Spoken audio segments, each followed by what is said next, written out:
Hi అండి, నమస్తే. Welcome to Satya's cooking channel. ఈరోజు మనం ఎగ్ దమ్ బిర్యానీ చేసుకుందామండి. చిన్న చిన్న టిప్స్ పాటిస్తే రెస్టారెంట్ స్టైల్లోగా ఎగ్ దమ్ బిర్యానీ ఇంట్లోనే మనం ప్రిపేర్ చేసుకోవచ్చు. ప్రాసెస్ స్టార్ట్ చేసేద్దామండి. ఈ ప్రాసెస్ కనుక మీకు నచ్చినట్లయితే మీరు కూడా ఒకసారి ట్రై చేయండి. దమ్ బిర్యానీ కోసం ముందుగా 2 గ్లాసులు బియ్యం తీసుకొని బాస్మతి రైస్ తీసుకుంటున్నానండి. నేను వీటిని వాటర్ పోసుకొని శుభ్రంగా 2 టైమ్స్ కడుక్కోవాలండి. శుభ్రంగా కడుక్కున్నాక ఇప్పుడు మనం దీంట్లో వాటర్ పోసుకొని 1/2 అవర్ పాటు ఈ బాస్మతి రైస్ని నాననివ్వాలండి. ఇప్పుడు స్టవ్ మీద వెడల్పాటి గిన్నె బౌల్ ఏదైనా పెట్టుకొని మనం 2 గ్లాసులు రైస్ తీసుకున్నాం కదండి. 2 గ్లాసులకి 6 గ్లాసులు వాటర్ పోసుకోవాలి. స్టవ్ ఆన్ చేసుకొని పెట్టుకొని ఇలా వాటర్ పోసుకోవాలండి. ఇది అన్నంలా వండుకోవాలి కదండి. రైస్కి సరిపడా సాల్ట్ వేసుకోవాలి. చెక్క, లవంగ, అనాస పువ్వు, బిర్యానీ ఆకు, సాజీరా, కొంచెం కొత్తిమీర, కొంచెం పుదీనా, 1 టేబుల్ స్పూన్ ఆయిల్. వాటర్ ఇలా రోలింగ్ బాయిల్ అయినప్పుడు ఇప్పుడు మనం ముందుగా నానబెట్టుకున్న బాస్మతి రైస్ని ఇందులో వేసేసుకోవాలి.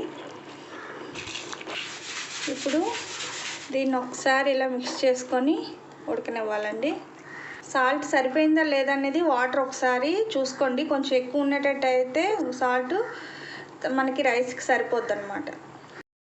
రైస్ ఉడికిపోయిందండి. ఇంకా పలుకుగా ఉండాలి. ఇలా గట్టిగా కొంచెం పలుకుగా ఉండాలి. ఇప్పుడు దీన్ని మనం వాష్ చేసుకుందాం. ఇదిగోండి, ఇలా ఫిల్టర్ చేసుకోవాలి. మనం రైస్ని వడకట్టేసుకున్నాం. ఇప్పుడు మనం స్టవ్ ఆన్ చేసి ప్యాన్ పెట్టుకొని 3 టేబుల్ స్పూన్ ఆయిల్ వేసుకోవాలండి. ముందుగా నేను ఎగ్స్ ఉడికించి పెట్టుకున్నానండి. పొట్టు తీసుకొని ఎగ్స్కి ఇలాగా చాక్తో కానీ ఫోర్క్తో కానీ చిన్నగా ఘాట్స్ పెట్టుకుంటే ఉప్పు, కారం, మసాలా అది బాగా పడుతుందండి. ఈ ఆయిల్లో కొంచెం పసుపు, 1/2 table spoon salt, 1/2 table spoon కారం వేసుకొని ఇది కొంచెం ఇప్పుడు మనం ఇందులో ఎగ్స్ వేసుకొని ఫ్రై చేసుకోవాలండి. ఇలా ఎగ్స్ వేసేసుకోవడమే ఇందులో ఇలా ఆయిల్లో ఫ్రై చేసుకోవాలండి. ఇవి ఫ్రై అయిపోయాయండి. ఇప్పుడు మనం వీటిని తీసేసుకుందాం. మర్చిపోయానండి, నేను ఆనియన్ ఫ్రై చేసుకోవాలి. ఇప్పుడు ఆనియన్ ఫ్రై చేసుకుందాం. ఎగ్స్ వేయించుకునే ముందు ఆనియన్ ఫ్రై చేసుకొని అప్పుడు ఎగ్స్ ఫ్రై చేసుకుంటే బాగుండు. ఆయిల్ వేడెక్కాక ఈ ఆనియన్స్ వేసుకొని ఫ్రై చేసుకోవాలండి. ఆనియన్ ఫ్రై అయిపోయినాయండి. ఇప్పుడు మనం స్టవ్ ఆఫ్ చేసి తీసుకుందాం. ఎగ్స్ ఫ్రై చేసుకున్నాం కదండి. తీసుకున్నాక ఇందులోనే ఈ ఆయిల్లోనే అల్లం వెల్లుల్లిపాయ పేస్ట్ 1 స్పూన్ వేసానండి. ఇది పచ్చివాసన పోయినంత వరకు అల్లం వెల్లుల్లిపాయ పేస్ట్ని వేయించుకోవాలండి. ఫ్రై అయిపోయిందండి. ఇప్పుడు మనం టమాటా వేసుకోవాలి. మీడియం సైజు 2 టమాటా తీసుకున్నానండి నేను. టమాటా కొంచెం మగ్గినాక పచ్చిమిర్చి ఒక 5 తీసుకున్నానండి నేను. 1 టేబుల్ స్పూన్ కారం ముందుగా వేసుకున్నాం కదండి. ఎగ్స్ ఫ్రై చేసినప్పుడు 1 టేబుల్ స్పూన్ సరిపోద్ది. 1/2 టేబుల్ స్పూన్ పసుపు, 1 టేబుల్ స్పూన్ జీలకర్ర పొడి, 1 టేబుల్ స్పూన్ ధనియాల పొడి, 1 టేబుల్ స్పూన్ గరం మసాలా వేసుకొని కొంచెం మిక్స్ చేసుకోవాలండి. వీటిని మనం ఇందులో చిన్న కప్ అండి పెరుగు 1 కప్ తీసుకుంటున్నాను, చిన్నది. దీన్ని బాగా మనం మిక్స్ చేసుకోవాలి. ఈ గ్రేవీకి సరిపడా సాల్ట్ వేసుకోవాలండి. మనం రైస్లో ఉడికించుకున్నాం కదా, ఉడికించుకునేటప్పుడు వేసుకున్నాం కదా, గ్రేవీకి సరిపడా సాల్ట్ వేసుకోవాలి. ఇప్పుడు మనం ఎగ్స్ వేయించుకున్నాం కదండి, ఇవి ఇందులో వేసేసుకోవాలి. ఇవి కొంచెంసేపు 2 నిమిషాలు ఉడకనివ్వాలండి. కొంచెం కొత్తిమీర ఇందులో వేసుకోవాలండి. ఇప్పుడు ఒక 3 ఎగ్స్ తీసుకుంటున్నానండి. లేయర్లా వేసుకోవడం కోసం 3 ఎగ్స్ గ్రేవీ తీసుకుంటున్నాను. ఇప్పుడు సిమ్లో పెట్టుకొని ముందుగా ఉడికించి పెట్టుకున్నాం కదండి రైస్, ఇది లేయర్ లాగా వేసుకోవాలి.